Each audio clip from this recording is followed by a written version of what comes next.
Baik, bismillah. Kita akan melanjutkan tentang hubungan rekurensi ya. Materi yang terkait dengan hubungan rekurensi. Apa itu hubungan rekurensi? Nah, kalau kita berbicara tentang definisi hubungan rekurensi itu adalah suatu barisan AN ya bersama dengan sebuah relasi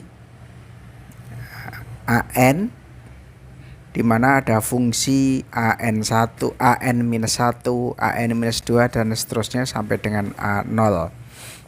Atau dengan kata lain bahwa hubungan rekurensi untuk urutan A0, A1 dan seterusnya adalah sebuah persamaan yang menghubungkan A0 dengan suku tertentu pendahulunya. Jadi ada A0, A1, A2, A3 dan seterusnya sampai dengan AN-1. Nah, kondisi awal untuk urutan A0, A1 dan seterusnya secara eksplisit ini memberikan nilai kepada sejumlah suku-suku tertentu dalam urutan tersebut. Ya. Rekurensi merupakan proses perulangan, yaitu memanggil dirinya sendiri baik fungsi ataupun prosedur dengan menggunakan parameter yang berbeda sampai dengan pengulangan itu berhenti. Caranya untuk menyelesaikan rekurensi adalah dengan memecahkan masalah yang besar menjadi dua submasalah. Kemudian submasalah tersebut diselesaikan dengan cara yang sama untuk memecahkan masalah yang besar tersebut. Nah, kemudian problem atau permasalahan apa yang bisa digunakan dengan menggunakan rekurensi? Nah, ada nanti kita bisa menyelesaikan faktorial, Fibonacci maupun menara Hanoi. Kita akan lihat nih sekarang, ambil contohnya misalkan, oke, saya coba buat contohnya. Bentar. Oke, contohnya saya akan buka dulu.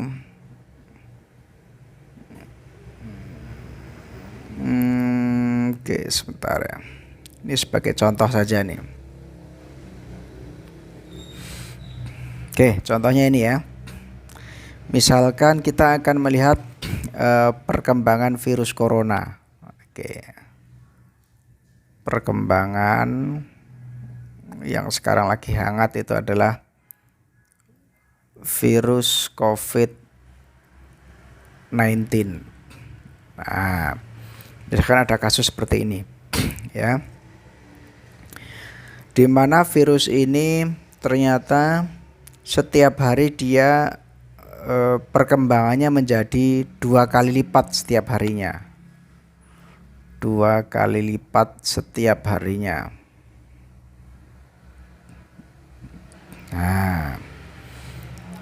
Nah, sekarang kita diminta untuk menghitung nih berapa banyak orang yang terinfeksi, berapa banyak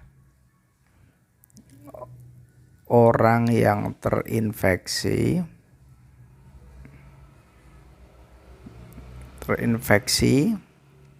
misalkan setelah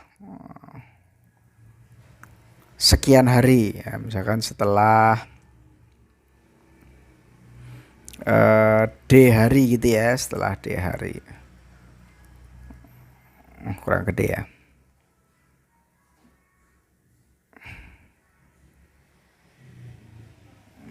Setelah D hari. Caranya bagaimana? Oke.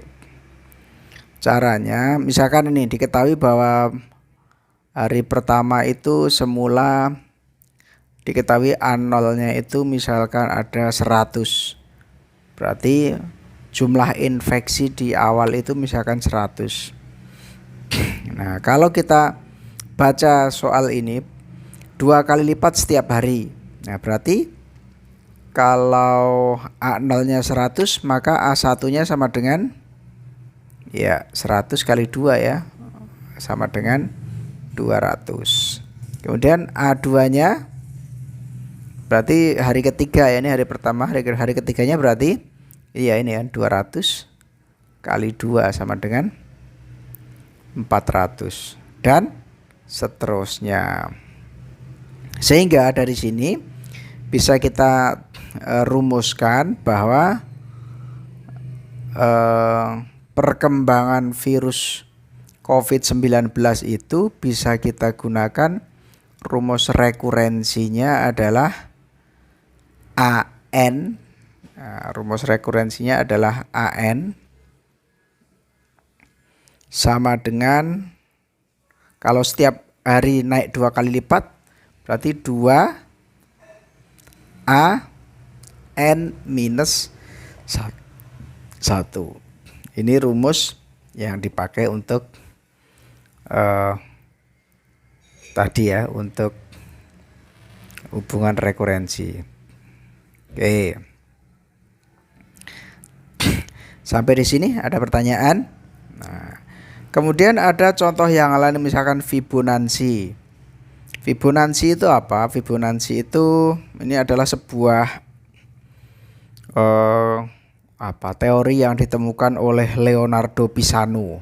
Nah, ini diibaratkan ada sebuah kelinci, ya, ada seekor kelinci, kok sebuah kelinci ya, sepasang kelinci. Oke, ini dia nih, sepasang kelinci yang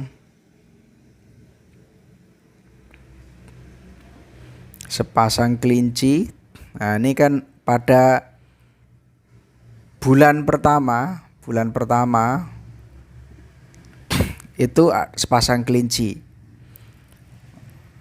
kemudian ditempatkan di sebuah pulau kosong. Ya, tahu sendiri akan kelinci itu bisa berkembang biak dengan sangat pesat. Pada bulan pertama ini A0-nya ada sepasang kelinci, sehingga total pasangannya adalah 1 pasang. Kemudian pada bulan kedua masih terdapat sepasang kelinci ya, pada bulan kedua. Oke, pada bulan ketiga ternyata sepasang kelinci tadi dia sudah melahirkan ini sepasang kelinci lain, sehingga di pulau itu terdapat 2 pasang kelinci ya. Kemudian pada bulan keempat ternyata induknya ini melahirkan sepasang lagi, sehingga di situ ada 2 pasang kelinci dewasa dan 1 pasang kelinci anak-anak, sehingga totalnya ada 3 pasang. Pada bulan kelima ternyata induknya melahirkan, anaknya tadi yang sepasang tadi kawin dan melahirkan, sehingga terdapatlah 2 pasang anak kelinci dan 3 pasang kelinci dewasa, sehingga totalnya ada 5 pasang dan seterusnya. Nah, ini kalau kita nanti diminta untuk menghitung berapa jumlah kelinci pada bulan ke-N, nah, berapa jumlah kelinci pada bulan ke-N itu kita bisa hitung semuanya. Oke, dengan menggunakan rumus Fibonacci. Oke ya. Kemudian ada lagi metode atau cara lain yang kita gunakan untuk menghitung tadi tentang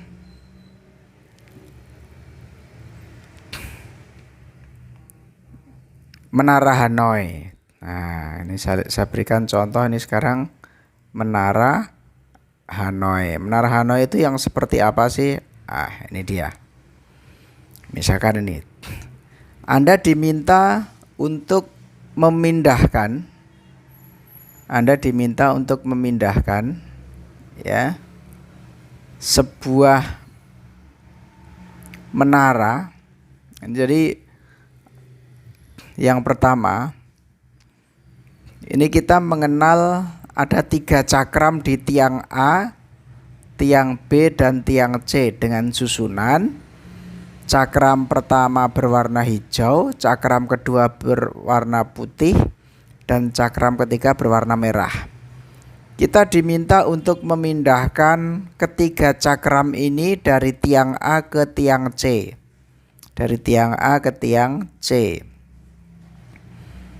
Dengan melewati tiang B sebagai perantara.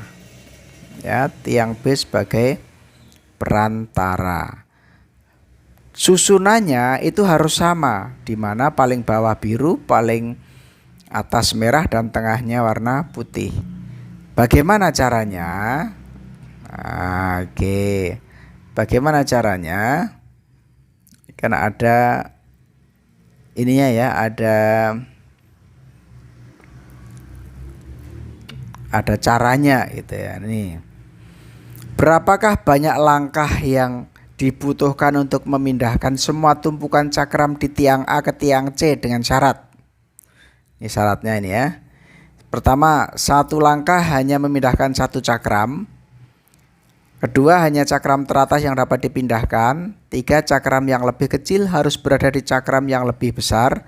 Tiang B hanya digunakan sebagai perantara. Caranya bagaimana? Nah, itulah ya. Oke. Jadi, perhatikan ini. Kondisi awalnya ini kondisi awal, dan ini tujuannya nanti Anda harus seperti ini. Nah, cara untuk memindahkan itu pun kita bisa menggunakan teori atau cara-cara yang digunakan dalam hubungan rekurensi. Sama, ini kan inisiasinya atau A0-nya, A0-nya. Ini adalah AN. Aslinya Menara Hanoi itu bukan hanya 3 cakram saja ya, tapi sampai 64 cakram.